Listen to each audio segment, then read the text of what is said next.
Shabbat Shalom, boa tarde. Hoje nós estamos no dia 23 de janeiro do ano 2021, pelo calendário gregoriano, e pelo calendário judaico, hoje nós estamos no dia 10 do mês de Shevat, do ano 5781.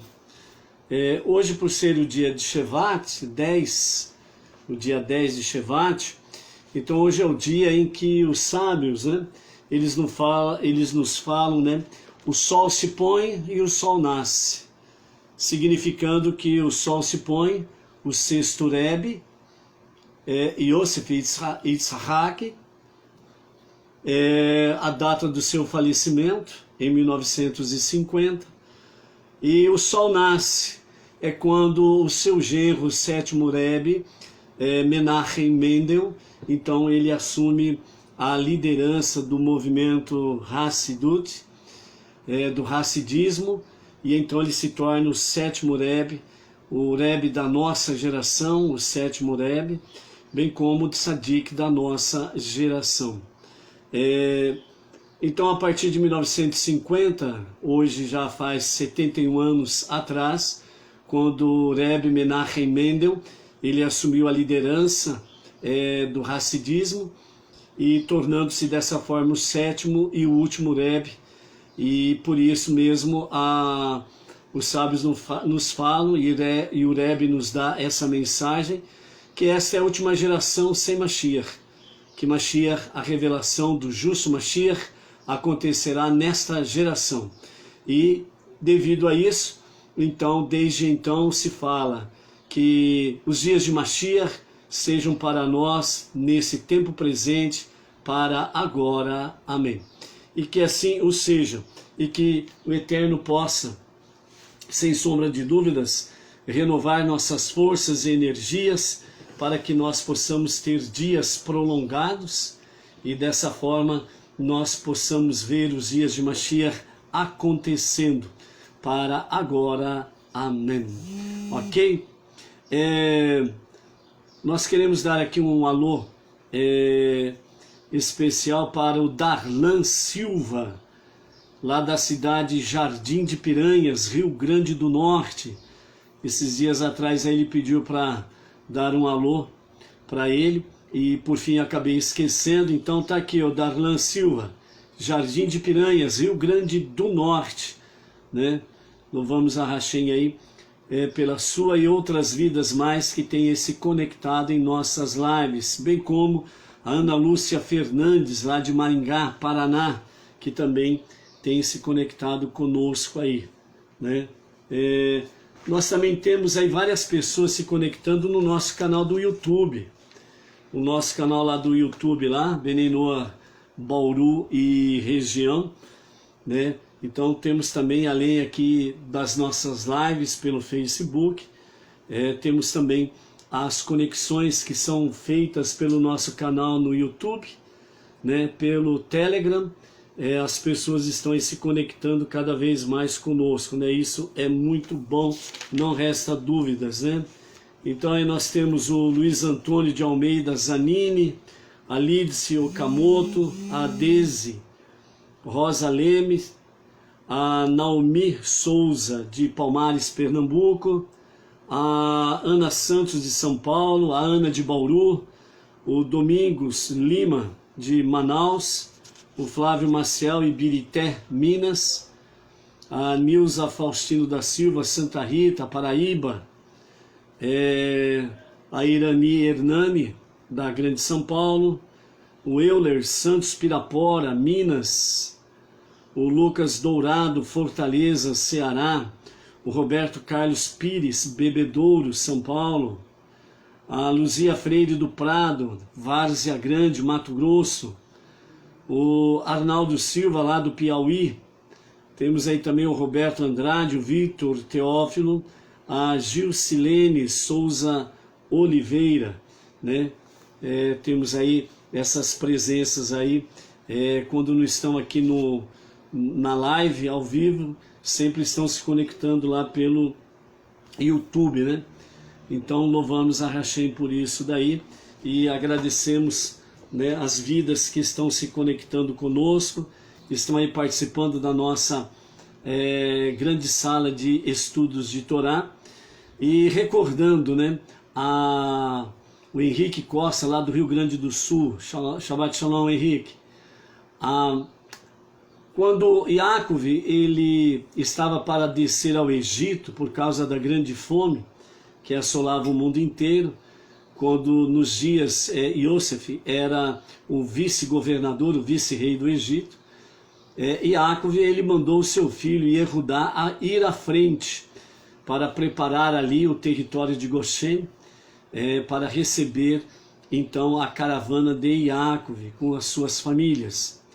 E a primeira questão, a mais importante de todas, que Yaakov mandou seu filho preparar, foi exatamente uma casa de estudos.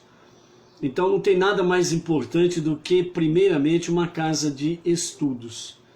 É através disso que nós trazemos luz para esse mundo inferior, trazemos luz para as nossas vidas, para a nossa casa, família, para os nossos negócios, aonde nós estivermos presentes, nós sempre estamos trazendo essa luz divina aonde quer que nós estejamos, né?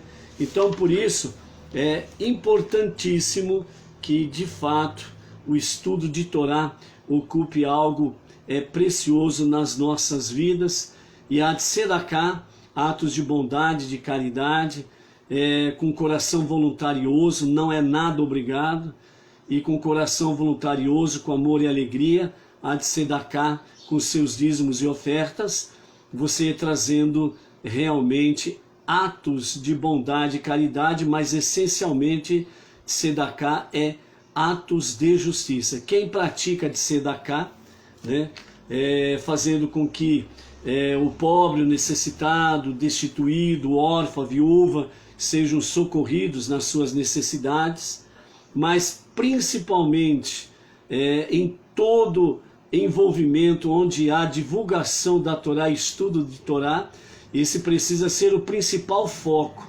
para que cada tzedakah seja dirigida. E dessa forma aí, todo aquele que faz isso, ele está praticando o ato de justiça e ele está se conectando, né, com o Rebbe, o justo da nossa geração, está trazendo mais luz e está preparando o mundo para a revelação do nosso justo Mashiach. Por isso, não perca tempo. Estudo de Torá e tzedakah são fundamentais para que nós possamos trazer a revelação do justo Mashiach em nossos dias, e que seja para agora. Amém. Ok? Vamos ver o que o Rebbe nos fala hoje com a nossa gota de sabedoria. O título das gotas de sabedoria do Rebbe nesses dias, ela tem como título da seguinte forma: do desespero à alegria. Do desespero à alegria. E a gota de sabedoria de hoje, sob esse título, diz assim: tudo deve ser feito com alegria.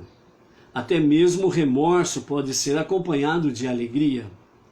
As pessoas imaginam que um lugar de divindade seja sério, imponente, assustador.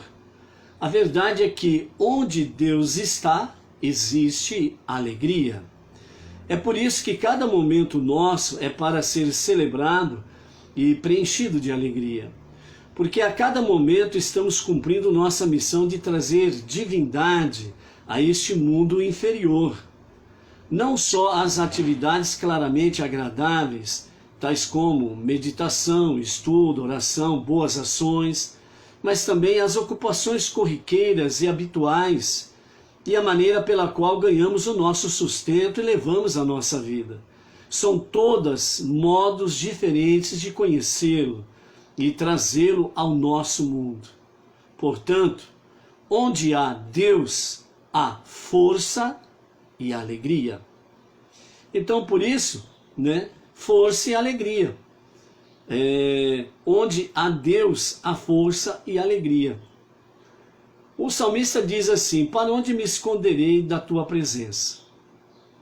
Qual é o lugar que eu posso me esconder de ti?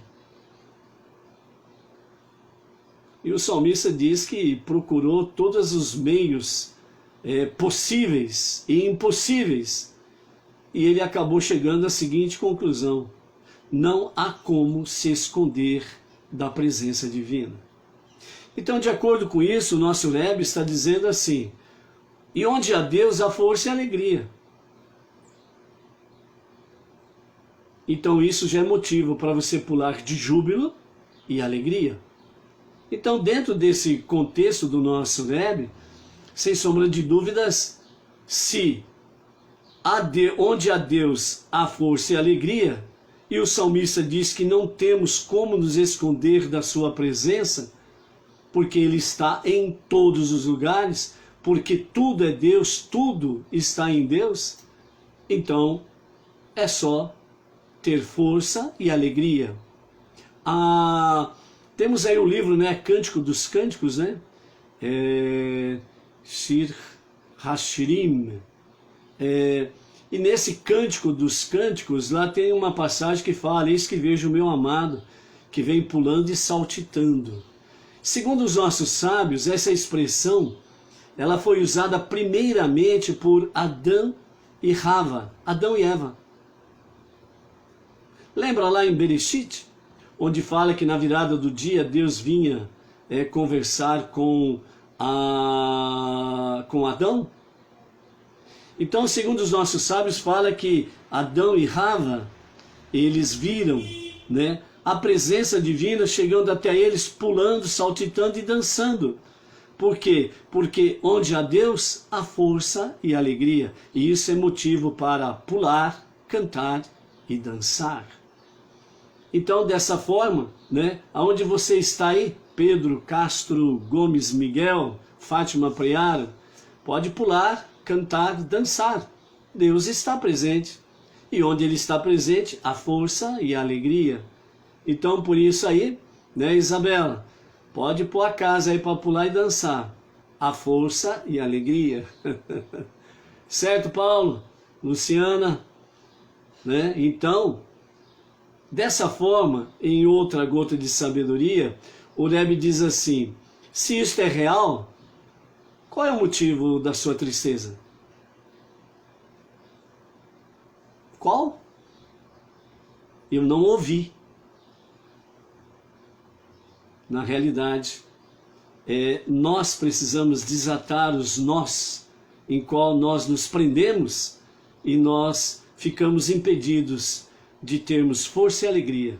Mas não é culpa de Deus, é a nossa própria culpa, porque muitas vezes nós é que nos envolvemos nos nossos novelos da vida, e ao nos envolvermos nos nossos novelos da vida, nós acabamos aí ficando impossibilitados de pular, cantar e dançar, de poder, né, usufruir da força e da alegria que vem de Deus.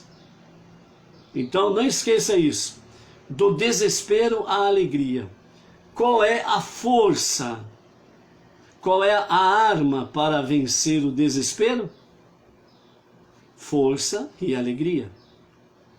Qual é a arma para que nós possamos realmente estarmos aí vencendo escuridão e trevas? Força e alegria, porque onde há força e alegria é um reflexo da presença divina, ok? Então é isso daí, cantando e pulando desde cedo, né, Dona Isabela? Isso é muito bom, e principalmente com os estudos de Torá, e cada vez mais nos acercando, né, da aura divina, trazendo a luz divina para que nos nossos dias seja manifestado o justo Mashiach, ok? Vamos então para a nossa sétima aliá, mais Mafitir, a leitura, a sétima leitura da Parashá Bo, que é a nossa 15ª Parashá, e dessa forma nós vamos encerrar hoje esta Parashá Bo, venha ao faraó, né? Então por isso, sem sombra de dúvidas, nós podemos cada vez mais estarmos aí desfrutando através do estudo da Torá, nós podemos, né, sem sombra de dúvidas, desfrutarmos da alegria da vida, né? Viver a vida é viver, sem sombra de dúvidas, com amor e alegria na força do Eterno. Por isso, do desespero à alegria. É esse o nosso caminhar, né?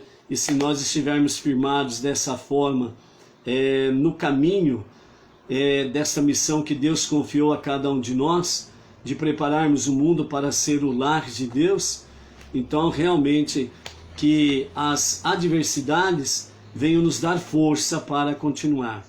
Hoje de manhã tivemos a nossa live sobre o dia 10 de Shevat, que é o ocultamento do sol que se pôs, o sexto Rebbe, Yosef Yitzhak, e o sol que nasce, o sétimo Rebbe, o nosso Rebbe Menachem Mendel, né? Então, quem não assistiu, depois assista, ou pelo Facebook, ou pelo YouTube, que já está à disposição ali. E dessa forma aí, nós possamos aí cada vez mais estarmos aí cumprindo a nossa missão, para que seja estabelecido a luz neste mundo, e assim possamos abreviar a revelação do justo Mashiach. Ok? Vamos então à nossa sétima aliá, no capítulo 13, a partir do versículo 1, e nós vamos até o Mafitir, que está lá no verso 14, e então do verso 14 até o verso 15, faremos o Mafitir, e estaremos até o verso 16, estaremos encerrando a nossa Parashá Bo, venha ao faraó. Então a sétima aliá assim nos diz: em Sucote, onde eles estavam parados, depois que eles saíram do Egito, né, o povo já saiu do Egito, e eles saíram, né, dos domínios ali de Ramsés e foram até Sucote.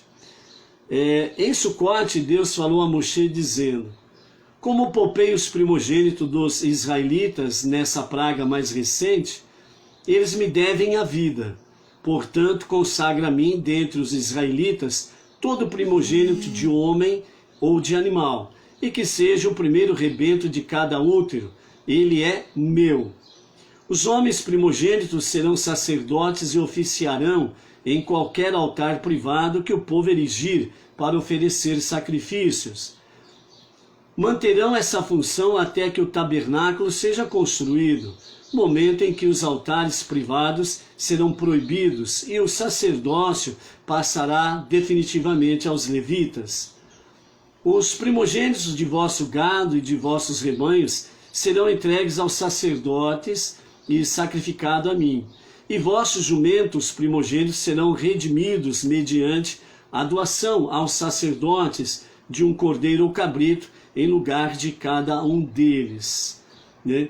Então nós estamos vendo aqui sobre a questão da consagração dos primogênitos, o resgate dos primogênitos.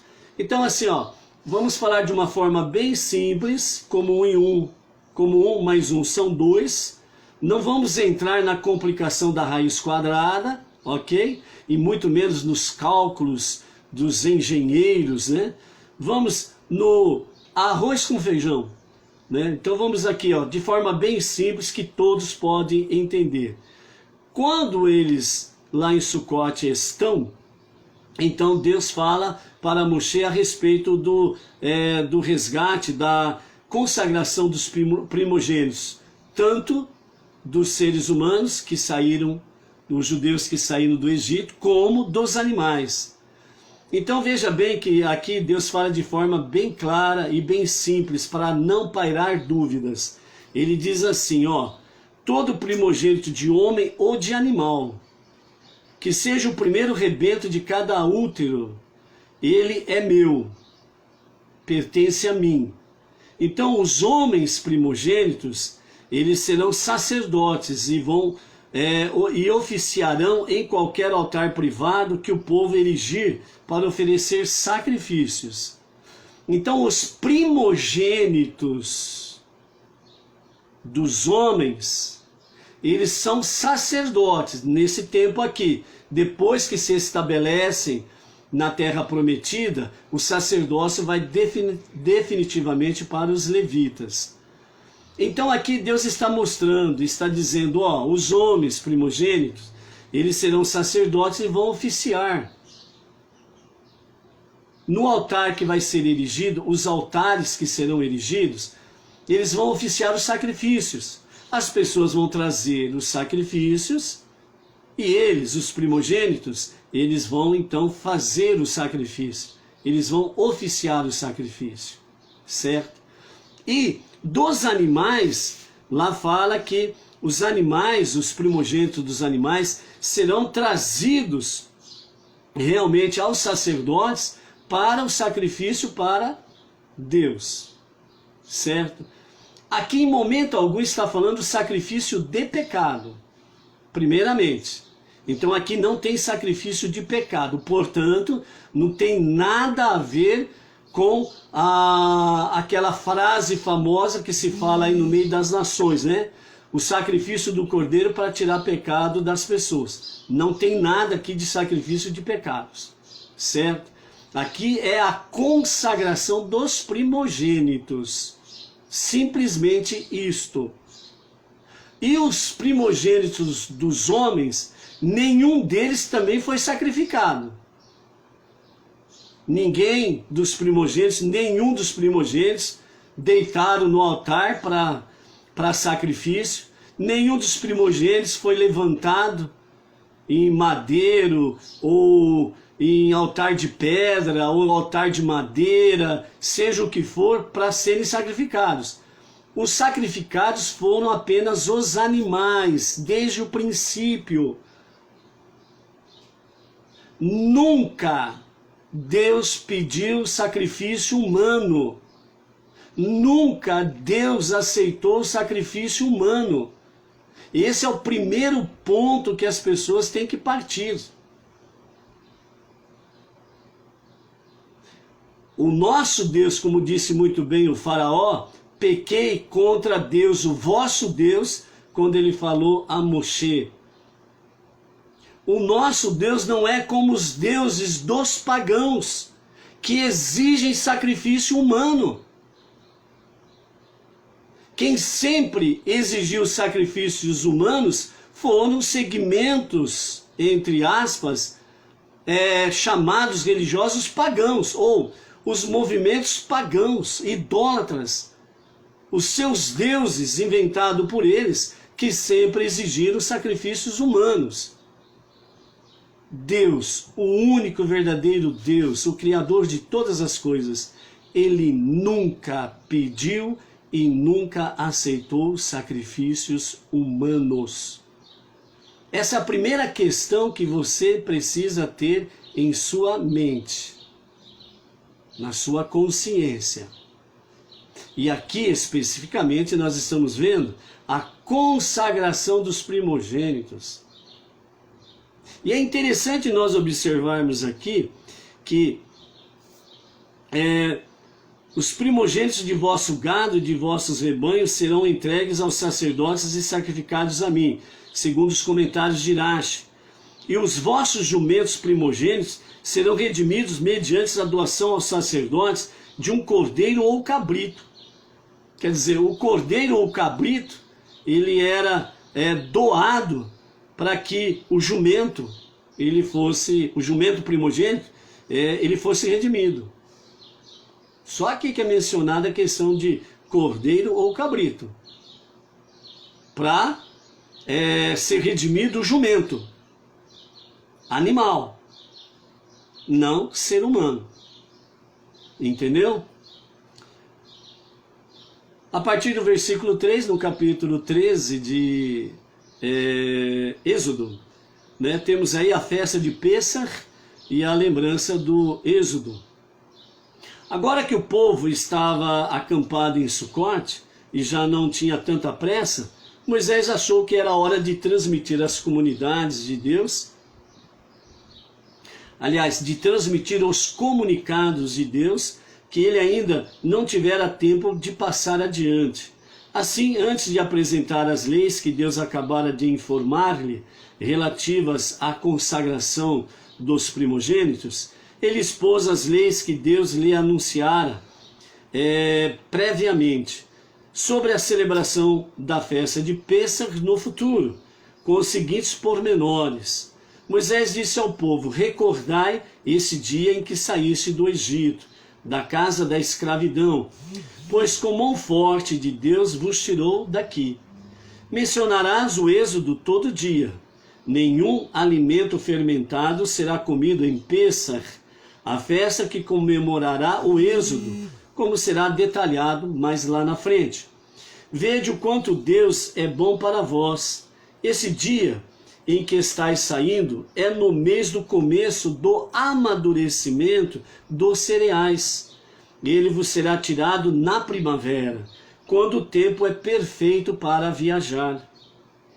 Quando Deus te levar à terra dos povos canaanitas, incluindo-se aí a dos próprios canaanitas, dos hititas, dos amoritas, dos rivitas, dos jebuseus e dos perizitas, que ele jurou a teus antepassados que te daria, uma terra que mana leite de cabras e mel de tâmaras e figos.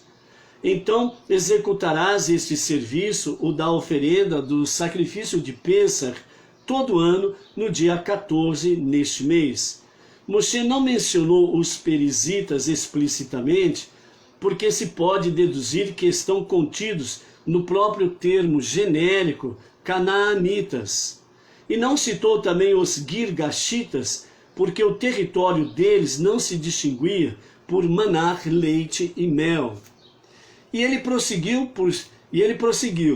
por 7 dias, do dia 15 ao dia 21 de Nissan, comerás matzot, sempre que quiseres comer pão, e no 7º dia haverá festa para Deus. Durante os 7 dias, matzot serão comidos em vez de pão fermentado. Não será visto, isto é, encontrado, nada teu fermentado, nem agente teu causador de fermentação em todo o teu domínio, isto é, qualquer lugar sob o teu controle. E se em algum momento do futuro um de vós tiver um filho que ainda não saiba perguntar sobre a celebração de Pêssar, falarás a teu filho do êxodo, por tua própria iniciativa, no aniversário desse dia, contando a história milagrosa e despertando com isso o seu interesse. Por outro lado, se tiveres um filho rebelde, tu lhes responderás apontando para a oferenda de Pêssar, as matzot e as ervas amargas, e dizendo: foi por causa do cumprimento de seus mandamentos como estes, que Deus agiu em meu favor quando eu saí do Egito. Diz em meu favor e quando eu saí, em vez de em nosso favor e quando nós saímos.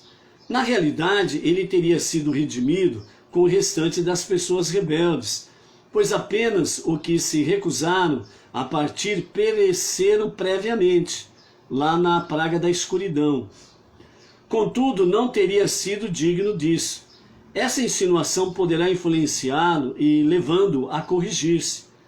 Como lembrança diária adicional do Êxodo, escreve 2 trechos da Torá, este e o seguinte, que descrevem o Êxodo, 2 vezes, uma vez em 2 pergaminhos separados e uma vez junto no mesmo pergaminho. Coloca-os em caixas de couro especialmente confeccionadas, tefilim. O pergaminho individual com ambos os trechos em uma caixa com um só compartimento e os 2 pergaminhos separados em uma caixa feita com compartimentos de cada trecho. Ata tiras de couro as caixas. O êxodo será então para ti um sinal quando puseres o tefilim de um único compartimento sobre teus braços, sobre teu braço mais fraco, isto é, o esquerdo para os destros, e uma lembrança quando puseres o tefilim de múltiplos compartimentos em sua testa, assim do ponto que fica exatamente entre teus olhos, para que a Torá de Deus esteja em teus lábios, pois com mão forte Deus te tirou do Egito. Finalmente observarás este decreto: o sacrifício e a festa de Pêssar em seu tempo designado, de ano em ano. Moisés então relatou ao povo as instruções referentes aos primogênitos.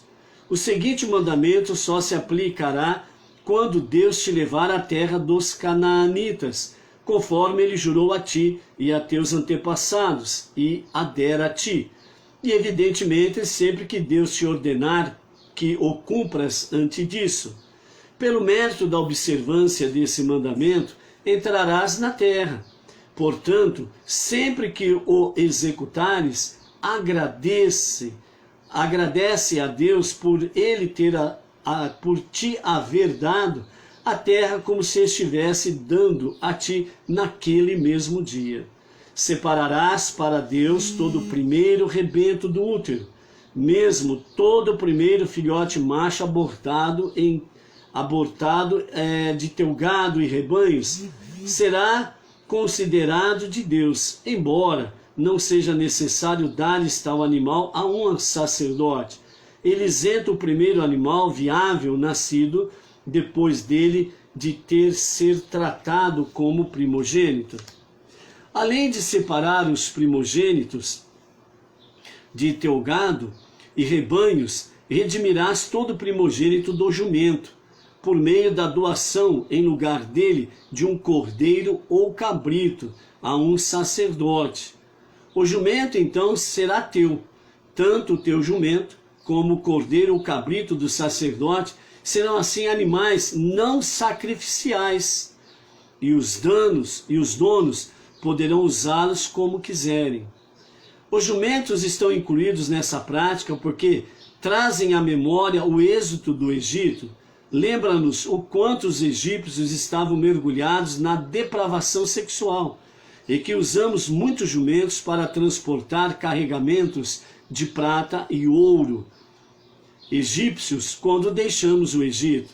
Se não redimires o jumento, tu o matarás de maneira particularmente cruel. Quebrarás seu osso do pescoço por trás com uma machadinha. Não ganharás nada não redimindo o jumento, visto que é proibido fazer qualquer uso dele até que o redimas, e na realidade só tens a ganhar redimindo-o com um cordeiro ou cabrito, pois esses animais valem menos do que ele. Caso te recuses mesmo assim a redimi-lo, cometerás um ato de crueldade total e absoluta para com o sacerdote, privando do que é direito seu por pura maldade. Por isso matarás o teu jumento, cruelmente. Como os donos dos animais sentem por eles, sentirás a dor do animal e experimentarás a crueldade de teu próprio comportamento. Depois que entrares na terra de Israel e edificares o templo, redimirás também todo menino primogênito entre teus filhos, dando 5 shekels de prata a um sacerdote quando o bebê tiver 1 mês, para que sirvam como pagamento em lugar dele. Então aqui nós estamos vendo sobre a questão do resgate dos primogênitos, tanto dos homens como dos animais, certo? E o cordeiro, somente o cordeiro ou o cabrito, eles são usados para que os jumentos sejam redimidos. Então, o cordeiro aqui ele é usado para redimir o jumento, animal, certo? E para os humanos aqui, quando habitarem a terra prometida, então o primogênito ele será resgatado com 5 shekels, a moeda israelita. Novamente nós vemos aqui que não tem relação nenhuma do cordeiro com sacrifício de pecado, e que também não tem nenhuma relação de sacrifício humano para Deus. O resgate dos primogênitos não tem nada a ver de matar primogênito. Então, qualquer segmento religioso aí que diz que matou o primogênito é uma religião pagã. Não está dentro do contexto bíblico.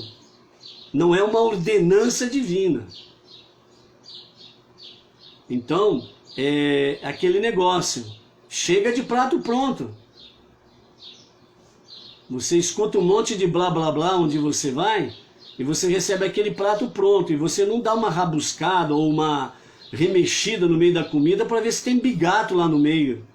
Vai comendo de olho cego. Fé cega Deus nunca exigiu de ninguém. Deus sempre, ele buscou as pessoas que fazem da fé com inteligência. E Salmos, por exemplo, fala do louvor com inteligência, por exemplo. Deus, o único Deus, o verdadeiro Deus, ele é a fonte inesgotável de sabedoria. Ele jamais se alegrou ou exigiu que as pessoas tivessem uma fé cega.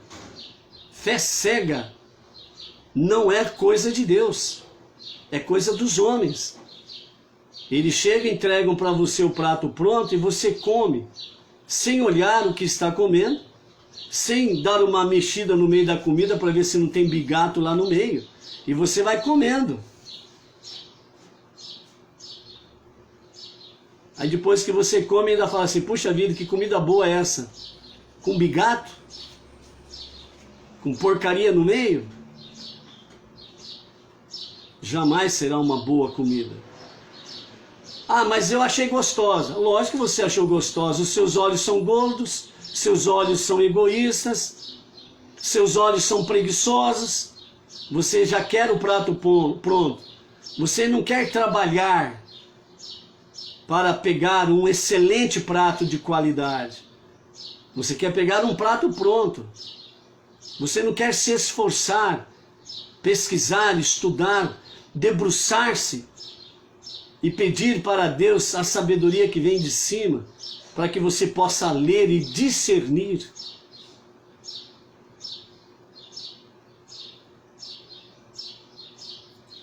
É só ler. Eu tive um professor que disse assim, ó, se você souber ler e tiver boa vontade, você vai entender. Então é a mesma coisa. Se você sabe ler e tem boa vontade, então se você lê de fato, você vai entender. Ok? Continuando agora, do verso 14 ao verso 16, nós temos aí o nosso Mafitir, a leitura final da nossa Parashá Bo, venha ao faraó. Com os comentários de Rashi. Foi salientado anteriormente que deves esforçar-te para instruir teus filhos a respeito da festa de Pêssar, mesmo que eles sejam rebeldes ou tão incultos que não saibam perguntar. A verdade é que deves explicar todos os mandamentos de Deus a todos os teus filhos.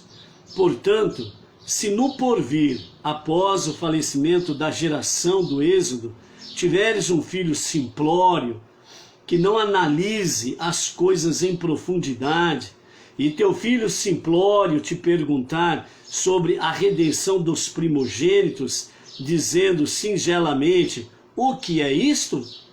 Por que temos de fazer todas estas coisas com homens e animais primogênitos? Tu lhes dirás, Deus nos tirou do Egito, da casa da escravidão, com mão forte.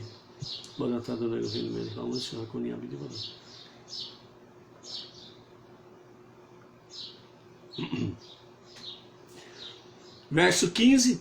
Quando o faraó obstinadamente se recusou a deixar-nos partir, Deus matou todo o primogênito no Egito, do primogênito do homem até do animal. Portanto, eu sacrifico a Deus todo animal macho, que é primeiro rebento do útero, e redimo todo primogênito entre os meus filhos.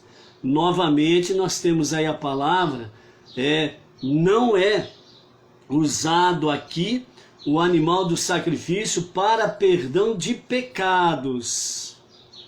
Aqui nós estamos vendo sobre exatamente o resgate do primogênito, ok? Por outro lado, se teu filho for inteligente e te fizer perguntas específicas sobre os detalhes dos mandamentos, dizendo: quais são os testemunhos, estatutos e leis que Deus nos ordenou? É só fazer uma pausa aqui, né? A Carla da Costa, né? Esse fundo está muito gostoso, um estudo abençoado, né? O que mais que ela diz aqui?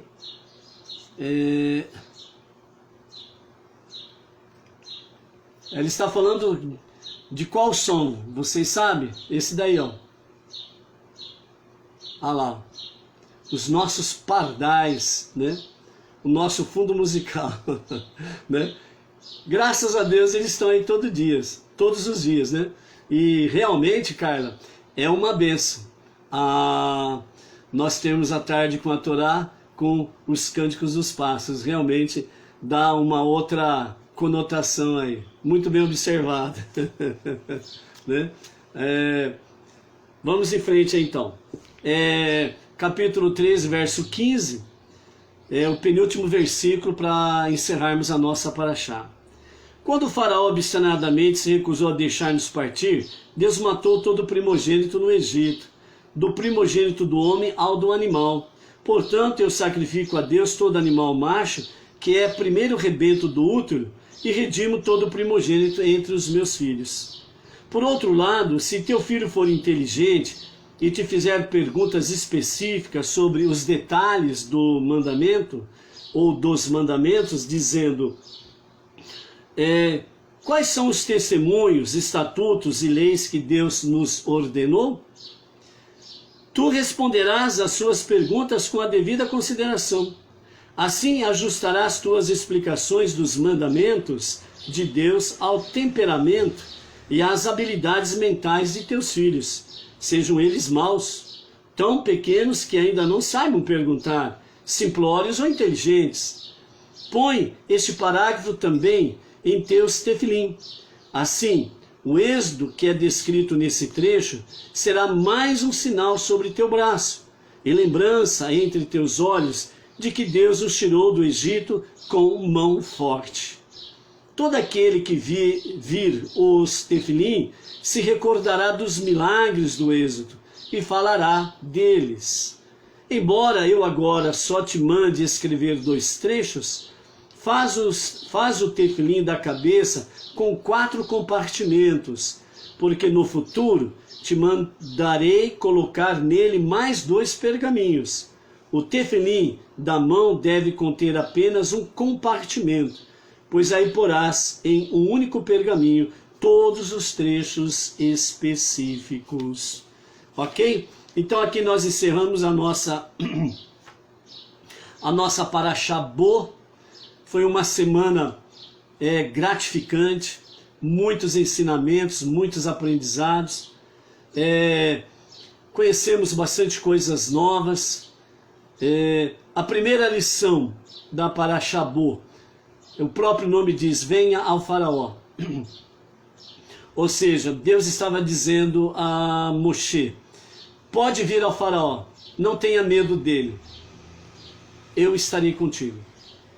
É a mesma palavra para nós.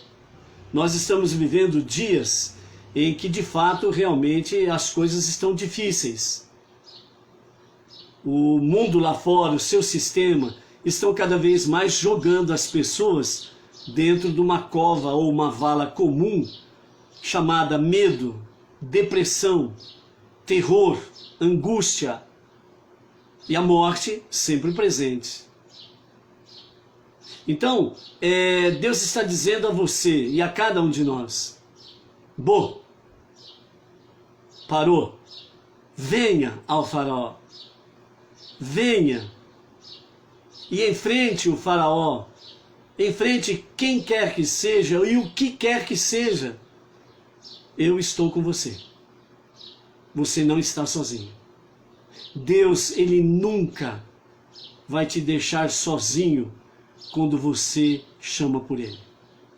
Então, diante das tuas adversidades, diante dos medos, pavores, terrores e companhia limitada, enfrente. Ele não te deixa sozinho. Por isso, confiança em Deus é algo fundamental para podermos atravessar esse vale da sombra da morte que está aí fora. Outra lição que aprendemos nessa paraxá é que não existe sacrifício do cordeiro para perdão de pecados. Em lugar nenhum está escrito isso. E principalmente depois que o templo foi destruído, no ano 69, lá em Jerusalém, pelo Império Romano, os sábios têm trazido para nós que a techuvá, arrependimento, retorno a Deus, tefilá, preces e conexão com Deus, sedaká, atos de bondade, misericórdia, atos de justiça acima de tudo, mais estudos de Torá e mais as 7 leis universais, esse é o nosso cardápio para perdão de pecados. É só você seguir isso. Não tem absolutamente nada de complicado. É simples. É simples.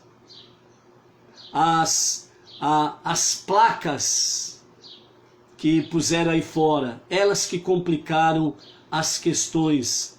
As placas que acabaram realmente trazendo divisões e principalmente havia um caminho reto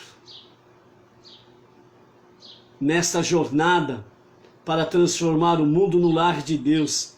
Mas chegou no momento que quiseram colocar etiquetas, placas, e aí então deixaram o caminho reto e saíram pela tangente. Um grande desvio. E hoje nós temos aí nos 4 cantos da terra um mundo religioso confuso. E nós agradecemos a Deus que o judaísmo, com a sua revelação no Monte Sinai, essencialmente, tem prevalecido mesmo em todos esses milênios. Por isso que a Torá, os 5 primeiros livros da Bíblia, que são escritas 100% no hebraico, não aceite outra versão, escrito 100% no hebraico, com os sábios trazendo geração em geração, os escribas fazendo compilações de gerações em gerações. O texto permanece fiel como aquele recebido por Moshe no Monte Sinai. Você sabe por quê? Porque de geração em geração desde então, a escrita hebraica, além dos escribas fazerem as compilações, tem aqueles que fazem que vão passar uma avaliação. Eles vão analisar. Por quê? Porque a partir da Torá original, recebida por Moshe, cada linha precisa ter o mesmo número de letras no hebraico. Cada linha, além de ter o mesmo número de letras, precisa conter o mesmo número de palavras naquela linha. E isto é feito, essa avaliação, ela é feita linha por linha, letra por letra, palavra por palavra. Quando termina o capítulo, né, ela tem que ter o mesmo número de letras e o mesmo número de palavras. E isto tem sido feito em todas as gerações. Quando alguma coisa acontece que falta uma letra, ou há uma letra a mais, todo o pergaminho é anulado e é feito um novo pergaminho, novas avaliações. E por isso, graças ao povo judeu, nós temos os 5 primeiros livros da Bíblia intactos. Depois apareceram aí, né, com as divisões, subdivisões, com as invenções de placas A, B e C, aí começaram, né, traduções e traduções, traduções e traduções, cada um procurando fazer mais diferente do que o outro, né? E sem contar as enormes contradições que os seus escritos têm trazido aí através dos tempos. Então, por isso, amados, a nossa base é a Torá, os 5 primeiros livros da Bíblia. Esse é o fundamento para tudo na nossa vida. Quer você aceite ou não aceite, quer você acredite ou não acredite, a realidade é única. Essa é a base. Deus não mudou a sua base. Deus, ele é fiel à sua palavra, que ele outorgou a Moshe no Monte Sinai. Então, por isso, se você quer realmente que a revelação do justo Mashiach seja realidade para os nossos dias, que seja para breve, que seja para agora, então venha para a luz da Torá, para a luz dos olhos de Hashem. Ok? Com a graça bendita de Hashem, amanhã às 14 horas estaremos iniciando a nossa 16ª Parashá.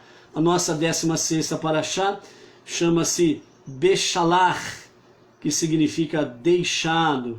Está no capítulo 13, a partir do versículo 17, e vamos até o capítulo 17, o verso 16. Por isso, Shalom, Shalom, um bom fim de Shabat, o início de uma nova semana debaixo da graça bendita de Hashem, um Shalom, Shavuot Tov, uma semana abençoada, com paz e bênção, como disse o nosso Rebbe Menachem Mendel. Shalom.